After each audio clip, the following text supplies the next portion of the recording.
It's time for the Daily Stand Up Podcast presented by Agile Dad with your host, Lee Henson. Without any further ado, let's get started. Every now and again, I see this topic rotate through my queue, so I thought it'd be a good idea to go ahead and cover it now just to get the question out of the way. Someone asked me, they said they were interviewing for Scrum Master position, and if I could help them find some interview questions or common interview questions that are asked when you're interviewing a Scrum Master, and if they're good questions, and what should the answers be, or how should you approach. Now, I want to be clear and let you know that there are hundreds, if not thousands, of interview questions listed online.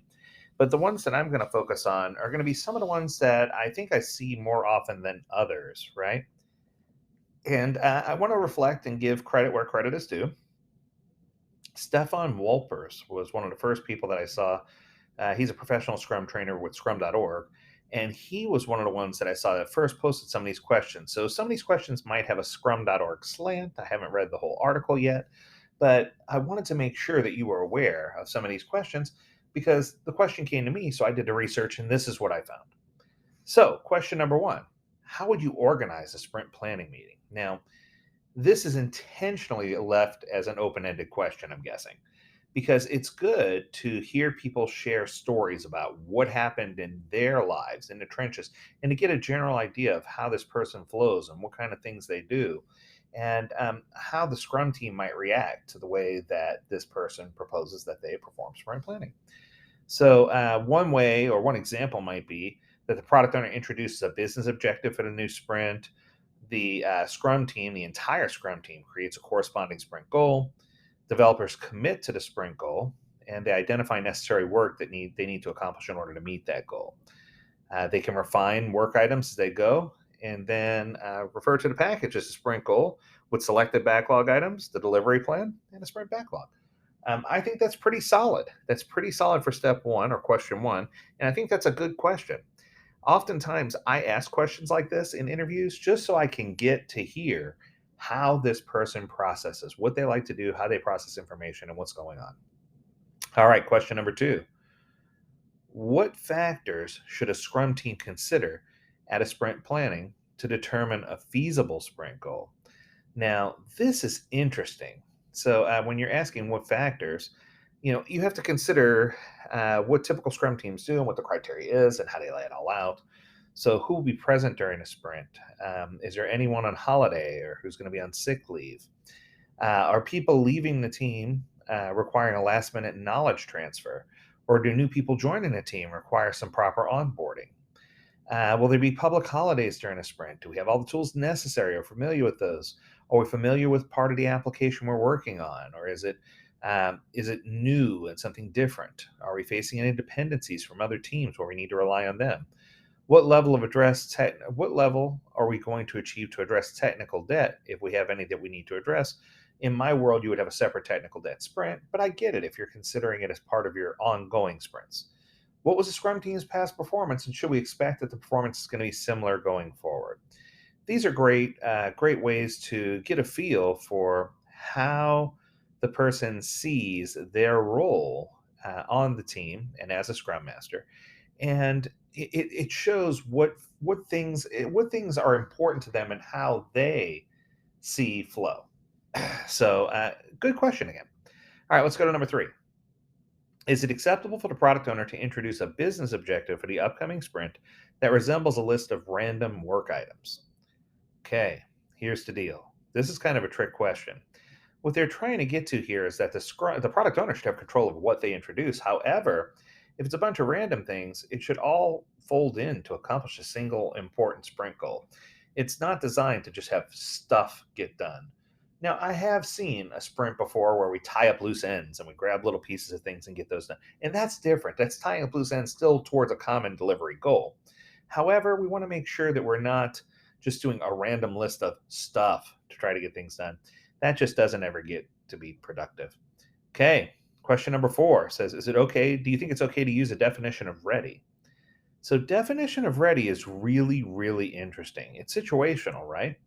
If it's a junior team that's struggling with just figuring out Scrum in general, it could be helpful for a short time as a way of taking some of the pressure off the team to introduce them to proper backlog refinement and management techniques. That way, by the time they get to sprint planning, they've got things squared away. On the other hand, if a senior team is asking this, they found their mojo, they're in a groove, and they're asking you this, they shouldn't have to rely on those training wheels to figure out when things are ready for them to be worked on. All right, question number 5. Is it a helpful idea for the developers to plan all the work for the whole length of the sprint during sprint planning? Okay. So, planning all the work on day one obviously introduces risk that the developers don't consider learnings or new insights they find during the sprint. Plus, it resembles an introduction to some waterfall style planning practices. So, it kind of creates a bad way for you to start ignoring early feedback loops and getting information quickly. So, as far as I'm concerned, even though it's important or it's mentioned that you should plan for your sprint at the sprint planning meeting, I feel like it's also important for you to understand that you can't plan with such rigid planning that you don't have the ability to inspect and adapt, right? So make sure that you're only planning for the things that you know are going to happen, and understand that things change. The only thing that's certain about a plan is that the plan is going to change. Yes. All right. Question number 6. Your organization highly values when deliveries match forecasts. Is that something that's worrisome? Okay. So if your organization values when deliveries match the forecast, that tells you that they would consider underperformance or not delivering exactly what you say you're going to do as a penalty phase. And that's not good either.